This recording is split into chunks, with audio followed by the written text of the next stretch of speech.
नमस्कार, आदाब, सत श्री अकाल, राम राम, खमा गणी दोस्तों। मैं रजनी स्वागत करती हूँ आपका हमारे चैनल द सक्सेस में। तो दोस्तों आज हम हमारी हम भौतिक भूगोल का तीसरा चैप्टर पढ़ेंगे। 11th क्लास की ज्योग्राफी हम लोग पढ़ रहे हैं और इसमें हमारा थर्ड चैप्टर है पृथ्वी की आंतरिक संरचना। तो शुरू करते हैं बिना किसी देरी के। पृथ्वी की आंतरिक संरचना। पृथ्वी की प्रकृति के बारे में आप क्या अनुमान लगाते हैं? किस प्रकार का अनुमान लगाते हैं? क्या आपके अनुमान के अनुसार पृथ्वी एक क्रिकेट की गेंद की तरह है जो ठोस गेंद है और यह एक खोखली गेंद है जिस पर चट्टानों की मोटी परत स्थल मंडल है? क्या आपने कभी टेलीविजन पर ज्वालामुखी उद्गार का चित्र देखा है? क्या आपको ज्वालामुखी से निकलते हुए गर्म लावा, मिट्टी की धुआं, आग और मैग्मा याद है? पृथ्वी के आंतरिक भाग को प्रत्यक्ष प्रमाणों के आधार पर समझा जा सकता है क्योंकि पृथ्वी के आंतरिक भाग में न तो कोई पहुंच सका है और ना ही कोई पहुंच सकता है, क्योंकि पृथ्वी के आंतरिक भाग में मतलब हम ठेठ अंदर तक नहीं जा सकते हैं ना, थोड़ा बहुत अंदर तक जा सकते हैं लेकिन ठेठ तक नहीं जा सकते। तो हमें जो प्रत्यक्ष अप्रत्यक्ष प्रमाण मिलते हैं उनके आधार पर ही हम पृथ्वी को समझ सकते हैं। पृथ्वी के धरातल का विन्यास मुख्यतः भूगर्भ में होने वाली प्रक्रियाओं का परिणाम है। पृथ्वी का जो भी धरातल है भूगर्भ के अंदर, वो उसके भूगर्भ में जो प्रक्रियाएं हो रही है उनका परिणाम है। बहिर्जात और अंतर्जात प्रक्रियाएं लगातार भूदृश्य को आकार देती रहती है। अंतर्जात प्रक्रियाओं के प्रभाव को अनदेखा कर किसी भी क्षेत्र की भूआकृति और प्रकृति को समझना अधूरा होगा। अर्थात किसी भी प्रदेश की भूआकृति को समझने के लिए भूगर्भिक प्रक्रियाओं को जानना आवश्यक है। ये कह रहा है कि जो धरातल का जो वर्तमान स्वरूप है वो बहिर्जात और अंतर्जात प्रक्रियाओं के द्वारा होता है। बहिर्जात मतलब पृथ्वी के बाहर से लगने वाले बल और अंतर्जात मतलब पृथ्वी के अंदर से लगने वाले बल। और इन्हीं दोनों बलों के परिणाम स्वरूप वर्तमान में हम जितनी भी भू आकृतियां देखते हैं, पर्वत, पठार, मैदान, नदियां, गड्ढे, झील, सब कुछ इन्हीं दोनों बलों का परिणाम है। मानव जीवन मुख्यतः अपनी क्षेत्रीय भू आकृति से प्रभावित होता है, इसलिए भूदृश्य के विकास को प्रभावित करने वाले सभी कारकों के विषय में जानना आवश्यक है। यह समझने के लिए कि पृथ्वी में कंपन क्यों होता है, सुनामी लहरें पैदा कैसे होती है, यह जरूरी है कि हमें पृथ्वी की आंतरिक संरचना का विस्तृत ज्ञान हो। पिछले अध्याय में आपने पढ़ा कि पृथ्वी का निर्माण करने वाली भूपर्पट्टी से क्रोड तक के सभी पदार्थ परतों के रूप में विभाजित है। ये हमने देख लिया कि पिछली बार हमने पढ़ा था कि पृथ्वी जो है परतों में विभाजित है। अब यह जानना अत्यंत रोचक होगा कि वैज्ञानिकों ने इन परतों की जानकारी कैसे प्राप्त करी और कैसे परत की विशेषताओं के बारे में अनुमान लगाया कि हम पृथ्वी के जब अंदर नहीं जा सकते तो हमें क्या पता चला पृथ्वी के अंदर परतें हैं। वही सब जानकारी हम आज पढ़ेंगे। भूगर्भ की जानकारी के साधन। पृथ्वी की त्रिज्या 6370 किलोमीटर है। जो पृथ्वी की त्रिज्या है, त्रिज्या मतलब ये पृथ्वी है और ये जो त्रिज्या होती है ये है 6370 किलोमीटर, है ना। और अगर हमसे व्यास पूछा जाए तो इसका दुगना कर लो, वो व्यास हो जाएगा। पृथ्वी की आंतरिक परिस्थितियों के कारण यह संभव नहीं हो सका है कि कोई भी पृथ्वी के केंद्र तक पहुंचकर निरीक्षण करे या फिर वहां के पदार्थ का कुछ नमूना प्राप्त कर सके। आश्चर्य की बात यह है कि ऐसे परिस्थितियों में भी हमारे वैज्ञानिक हमें यह बताने में सक्षम रहे कि भूगर्भ की संरचना कैसी है और इतनी गहराई पर किस प्रकार के पदार्थ पाए जाते हैं। पृथ्वी की आंतरिक संरचना के विषय में अधिकतर हमारी जानकारी परोक्ष रूप से मतलब अप्रत्यक्ष रूप से जो साधन प्राप्त हैं, अनुमान है, उन्हीं पर आधारित है। तथापि इस जानकारी को कुछ प्रत्यक्ष प्रेक्षणों और पदार्थ के विश्लेषण पर भी आधारित है। ज़्यादातर जो जानकारी है हमारी अप्रत्यक्ष तरीकों पर आधारित है, लेकिन कुछ चीज़ें हमें प्रत्यक्ष रूप से भी प्राप्त हुई है जो हमारी अप्रत्यक्ष रूप से प्राप्त जानकारी को पुख्ता करती है। तो वही हम पढ़ेंगे कि सबसे पहले तो पृथ्वी की जानकारी के प्रत्यक्ष स्रोत कौन से हैं। प्रत्यक्ष स्रोत का मतलब होता है जिन्हें हम आंखों से देख सके, छू सके, महसूस कर सके। अप्रत्यक्ष स्रोत मतलब जिनको हम आंखों से नहीं देख सकते, छू नहीं सकते, बस अनुमान लगा सकते हैं, है ना, वो होते हैं अप्रत्यक्ष। तो सबसे पहले हम पढ़ेंगे प्रत्यक्ष स्रोत। पृथ्वी की सबसे आसानी से उपलब्ध ठोस पदार्थ धरातलीय चट्टानें हैं, अर्थात वे चट्टानें जो हम खनन क्षेत्रों से प्राप्त करते हैं। दक्षिणी अफ्रीका में सोने की खानें 3 से 4 किलोमीटर तक गहरी है और उससे अधिक गहराई में जा पाना असंभव है क्योंकि उतनी गहराई पर तापमान बहुत अधिक हो जाता है। खनन के अतिरिक्त वैज्ञानिक विभिन्न परियोजनाओं के अंतर्गत पृथ्वी की आंतरिक स्थिति को जानने के लिए भूपर्पट्टी की गहराई तक छानबीन कर रहे हैं। संसार भर के वैज्ञानिक दो मुख्य ये कह रहा है कि पृथ्वी के अंदर जो है वो जो हम खनन करते हैं, मतलब पृथ्वी के अंदर जो खनन के लिए गड्ढा खोदते हैं वो हमारी जानकारी का प्रत्यक्ष स्रोत है। लेकिन हम गड्ढा खोदकर आज तक की जो सबसे गहरे खदानें हैं वो दक्षिणी अफ्रीका में पाई जाती है, जिससे हम सोना निकालते हैं। 3 से 4 किलोमीटर गहरी है, इससे ज़्यादा गहराई में हम नहीं जा पाए। क्यों? क्योंकि तापमान ज़्यादा हो जाता है, बहुत ज़्यादा गर्मी हो जाती है।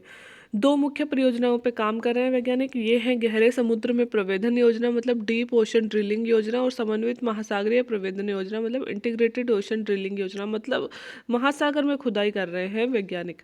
आज तक का सबसे गहरा जो प्रवेदन है, मतलब सबसे गहरा गड्ढा है, आर्कटिक महासागर में कोला क्षेत्र में 12 किलोमीटर की गहराई तक किया गया है। तो आर्कटिक महासागर के कोला क्षेत्र में 12 किलोमीटर गहराई गड्ढा खोदा गया है, वो आज तक का सबसे गहरा गड्ढा है। इन परियोजनाओं तथा बहुत सी अन्य खुदाई परियोजनाओं के अंतर्गत विभिन्न गहराई से प्राप्त पदार्थों के विश्लेषण से हम पृथ्वी की आंतरिक संरचना से संबंधित असाधारण जानकारी हमें प्राप्त हुई है।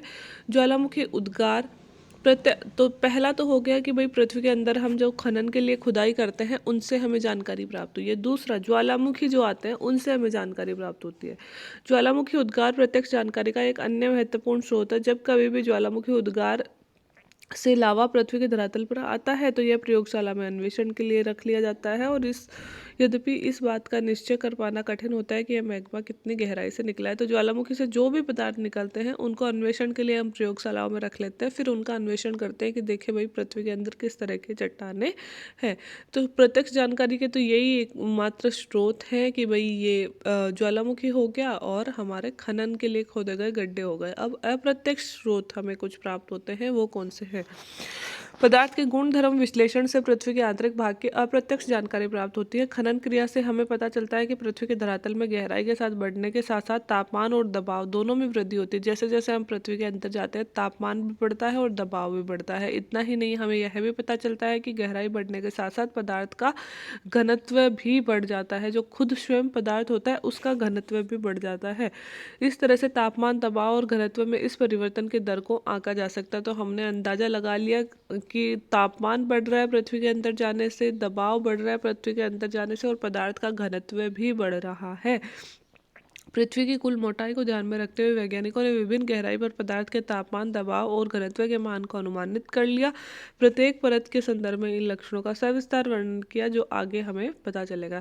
तो ये कह रहा है कि हमें ये पता चल गया कि जैसे हमने कुछ खाने खोद दी, वहाँ पे पता चला इतना तापमान बढ़ा है, इतना दबाव बढ़ा है, इतना घनत्व बढ़ा है, तो हमने पृथ्वी की लगभग हमने ये पता चला रखा है कि पृथ्वी इतनी गहरी है। तो उस गहराई के आधार पर हमने ये अंदाजा लगा लिया कि इतने किलोमीटर पर ऐसा तापमान होगा, ऐसा दबाव होगा, ऐसा घनत्व होगा। इस तरह से हमने एक अनुमान लगा लिया। पृथ्वी की आंतरिक जानकारी का दूसरा अप्रत्यक्ष स्रोत जो है वह उल्काएं हैं। दूसरा जो अप्रत्यक्ष स्रोत है पृथ्वी की जानकारी का वो है उल्काएं, जो कभी कभी धरती पर पहुंचती है। हालांकि हमें यह ध्यान में रखना चाहिए कि उल्काओं के विश्लेषण के लिए उपलब्ध पदार्थ पृथ्वी के आंतरिक भाग से प्राप्त नहीं होते हैं, परंतु उल्काओं से प्राप्त पदार्थ उनकी संरचना पृथ्वी से मिलती जुलती है। ये उल्काएं वैसे ही पदार्थों के बने हुए हैं जैसे बने ठोस पिंड हैं जिनसे हमारे ग्रह बने हैं। अतः पृथ्वी की आंतरिक जानकारी के लिए उल्काओं का अध्ययन भी एक महत्वपूर्ण स्रोत है।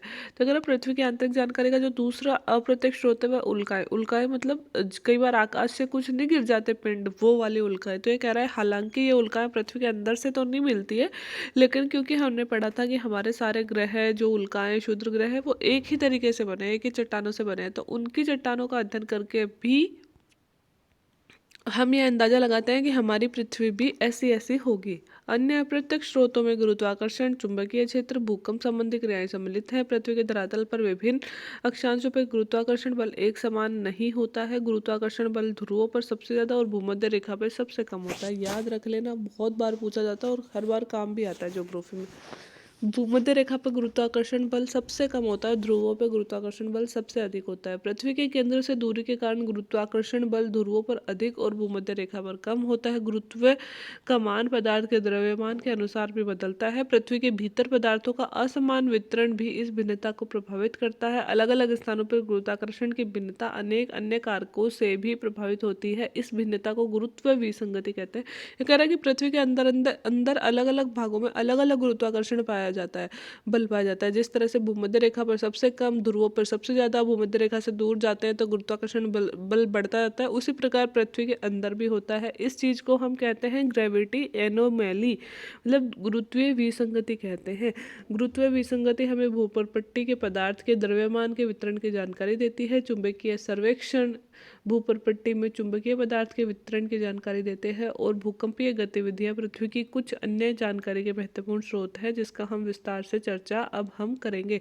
तो गुरुत्वाकर्षण बल से हमें कुछ कुछ अंदाजा लगता है, चुंबकीय बल से हमें कुछ कुछ अंदाजा लगता है, और सबसे ज़्यादा अंदाजा हमें लगता है किससे? भूकंप से। और भूकंप का अध्ययन अब हम करने वाले हैं डिटेल से इसी लेसन में, ठीक है। तो अब शुरू करते हैं भूकंप। भूकंपीय तरंगों का अध्ययन पृथ्वी की आंतरिक परतों का संपूर्ण चित्र प्रस्तुत करता है। साधारण भाषा में भूकंप का अर्थ है पृथ्वी का कंपन। भूकंप मतलब भू का कंपन। भूकंप का मतलब क्या होता है? भू का कंपन मतलब पृथ्वी का कंपन। इस तरह से भूकंप शब्द बना है। यह एक प्राकृतिक घटना है जो ऊर्जा के निकलने और फैलने के कारण उत्पन्न होती है, जो सभी दिशाओं में फैलकर भूकंप लाती है। पृथ्वी के अंदर कोई बिंदु होता है जहाँ से ऊर्जा निकलती है, धीरे धीरे यह ऊर्जा धरातल तक पहुँचती है और सभी दिशाओं में फैल जाती है, और इस तरह से पृथ्वी में कंपन होता है, और इसे ही हम क्या कहते हैं? भूकंप कहते हैं, ठीक है। तो भूकंप से 3 तरह की तरंगें निकलती है, जो इसने यहाँ चित्र के द्वारा बताई है। सबसे पहले प्राइमरी, फिर सेकेंडरी, और फिर धरातलीय। पी तरंगे, एस तरंगे और धरातलीय तरंगे अलग अलग टाइम पे पहुँचती है, और इनकी प्रकृति अलग अलग होती है, जिससे ही हमें पृथ्वी के धरातल की जानकारी मिलती है, भूगर्भ की जानकारी मिलती है। प्रायः भ्रंश के किनारे ही ऊर्जा निकलती है। भ्रंश मतलब अगर मान लो हमारी पृथ्वी है और पृथ्वी में कहीं दरार है ना, भूगर्भ में कहीं दरार है, तो इसी दरार के सारे मोस्टली ऊर्जा निकलती है।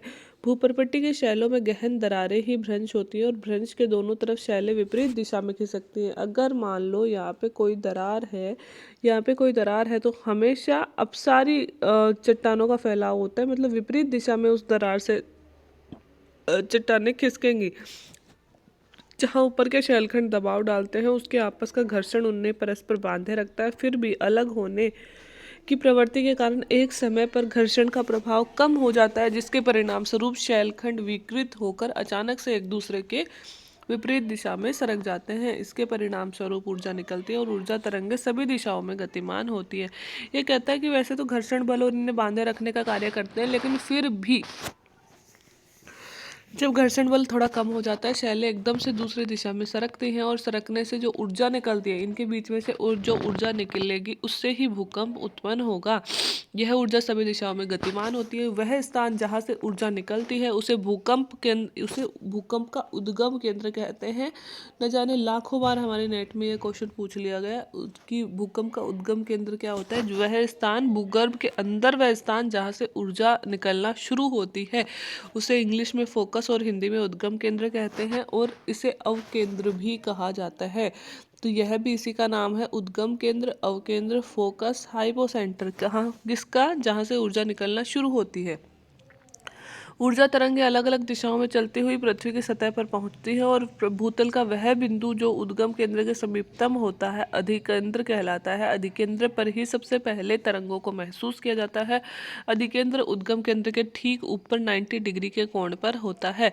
तो सबसे पहले तो हमने देख लिया कि जहाँ से ऊर्जा निकलती है उसे उद्गम केंद्र बोलते हैं या फिर अवकेंद्र बोलते हैं, ठीक है। तो मान लो ये पृथ्वी है और यहाँ से ऊर्जा निकलना शुरू हुआ, तो इसे तो बोलेंगे हम कि फोकस या फिर हाइपोसेंटर, उद्गम केंद्र या अवकेंद्र। वह स्थान जहाँ पे सबसे पहले ऊर्जा पहुँचती है धरातल पर, जहाँ सबसे, ये तो पृथ्वी के अंदर है, अब धरातल पे जहाँ सबसे पहले कहाँ पहुँचेगी भाई? 90 डिग्री पे ही पहुँचेगी। यहाँ तो पहुँचने से रही, यहाँ तो यहाँ लंबी दूरी तय करना पड़ेगा। सबसे कम दूरी कहाँ तय करेगी? 90 डिग्री पे। तो या तो आप यूँ कह दो कि उद्गम केंद्र से 90 डिग्री पर स्थित क्षेत्र है ना, या फिर यह कह दो कि उद्गम केंद्र से स्थित वह क्षेत्र जहाँ पे यह ऊर्जा धरातल पे सबसे पहले पहुँचती है उसे अधिकेंद्र बोलते हैं, इपी सेंटर बोलते हैं। क्या बोलते हैं? EP centre. तो दो चीज़ें बहुत बार पूछी जाती हैं, फोकस या हाइपोसेंटर। मतलब अवकेंद्र या उद्गम केंद्र क्या होता है? जहाँ पे सबसे पहले ऊर्जा निकलना शुरू होती है धरातल के अंदर। और अधिकेंद्र क्या होता है? वह धरातल पर स्थित वह भाग जहाँ पे ऊर्जा सबसे पहले पहुँचती है। यह उद्गम केंद्र से ठीक 90 डिग्री ऊपर होता है। अब है भूकंपीय तरंगे। ये हमने देख लिया भूकंप उत्पन्न कैसे होता है और कैसे भूकंप की तरंगे पृथ्वी तक पहुँचती है। अब ये तरंगे PS और धरातलीय तरंगे 3 प्रकार के होते हैं, जो हम अभी पढ़ेंगे।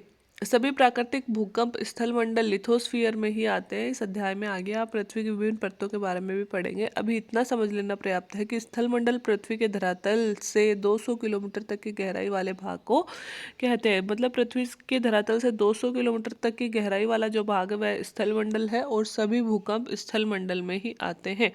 भूकंप जो है वो भूकंप मापी यंत्र मतलब सीस्मोग्राफ सतह पर पहुंचने वाली भूकंपीय तरंगों को अभिलेखित करता है। तो भूकंपीय तरंगों को नापने या देखने या जांचने का काम कौन करता है? सीस्मोग्राफ। चित्र 3.1 में भूकंपीय तरंगों का अभिलेखीय वक्र दिखाया गया है। यह वक्र 3 अलग अलग बनावट वाले तरंगों को प्रस्तुत करता है। बुनियादी तौर पर भूकंपीय तरंगे दो प्रकार की होती हैं। सबसे पहले तो भूकंपीय तरंगे दो प्रकार की होती है, एक तो भूगर्भिक तरंगे, एक धरातलीय तरंगे। भूगर्भिक तरंगे बॉडी वेव्स जो भूगर्भ के अंदर चलते हैं, और धरातलीय तरंगे सरफेस वेव्स जो धरातल के ऊपर चलती हैं।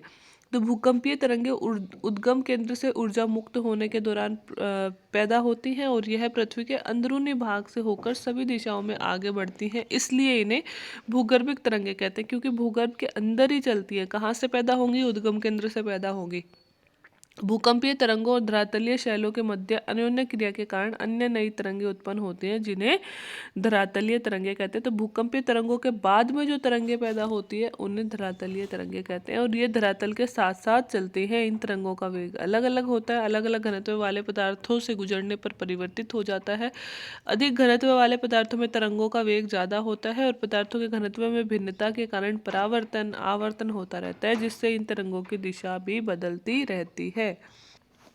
अब भूकंपीय तरंगे भूगर्भीय तरंगे भी दो प्रकार की होती हैं। इन्हें पी और एस वेव्स कहते हैं। जो भूगर्भ के अंदर चलती हैं वो तरंगे भी दो प्रकार की होती हैं, जिन्हें पी और एस वेव्स कहते हैं। समझ गए ना आप?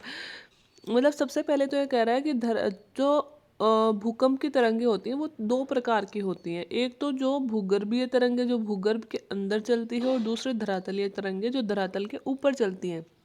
जो भूगर्भ के अंदर चलेंगी वो किससे पैदा होंगी? उद्गम केंद्र से पैदा होंगी।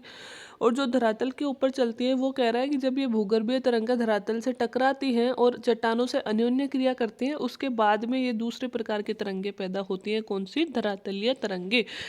तो अब भूगर्भीय तरंगों में तो आती हैं पी और एस तरंगे। कौन सी तरंगे? पी और एस तरंगे। और बाकी जो तरंगे आएंगे वो आएंगे धरातलीय तरंगों के अंतर्गत। बॉडी वेव्स जो आएंगी वो धरातलीय तरंगों के अंतर्गत आएंगी। तो अब हमें पी तरंगों के बारे में बता रहा है।